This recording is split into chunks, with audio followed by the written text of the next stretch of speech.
భద్రాద్రి కొత్తగూడెం జిల్లా భద్రాచలం పట్టణంలోని అయ్యప్ప కాలనీలో పోలీసులు ఆకస్మిక నిర్బంధ తనిఖీలు నిర్వహించారు. గత కొంతకాలంగా పట్టణంలో ఒడిశా ప్రాంతం నుంచి గంజాయి రవాణా అవుతుందనే సమాచారంపై ఈ తనిఖీలు చేపట్టారు.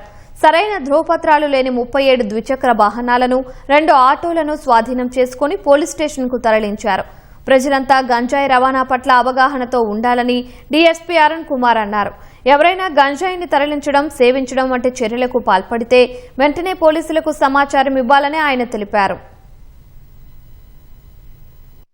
ఈ ప్రోగ్రాం ముఖ్య ఉద్దేశం ఏంటంటే ప్రజలతో మంచి సంబంధాలు ఏర్పరచుకోవడంతో పాటు ప్రజల సమస్యలు తెలుసుకుని క్షేత్రస్థాయిలో వాటిని పరిష్కరించడం, రెండవది మత పదార్థాల గురించి వాళ్ళకి వివరించి మత పదార్థాలకు బానిసవడం వల్ల కలిగే నష్టాలను తెలియజేసి వాళ్ళ తల్లిదండ్రులను కూడా కౌన్సిలింగ్ చేయడం జరిగింది. దాంతోపాటు సైబర్ క్రైమ్కి సంబంధించిన వల్ల ఏవైతే మనకు సమస్యలు ఏర్పడతాయి వాటి నుండి బయటపడతాం అనే వాటి గురించి కూడా వాళ్ళకి వివరించడం జరిగింది.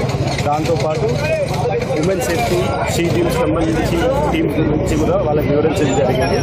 దాంతోపాటు ట్రాఫిక్ అవేర్నెస్ గురించి చెప్పడం జరిగింది. ప్రతి బండి వాహనదారునికి సరైన పత్రాలు, లైసెన్స్, హెల్మెట్ ధరించి డ్రైవింగ్ చేయాలి, సీట్ బెల్ట్ పెట్టుకోవాలి అనే వాటి గురించి ప్రజల్లో చైతన్యం కలిగించడం ఈ కార్యక్రమం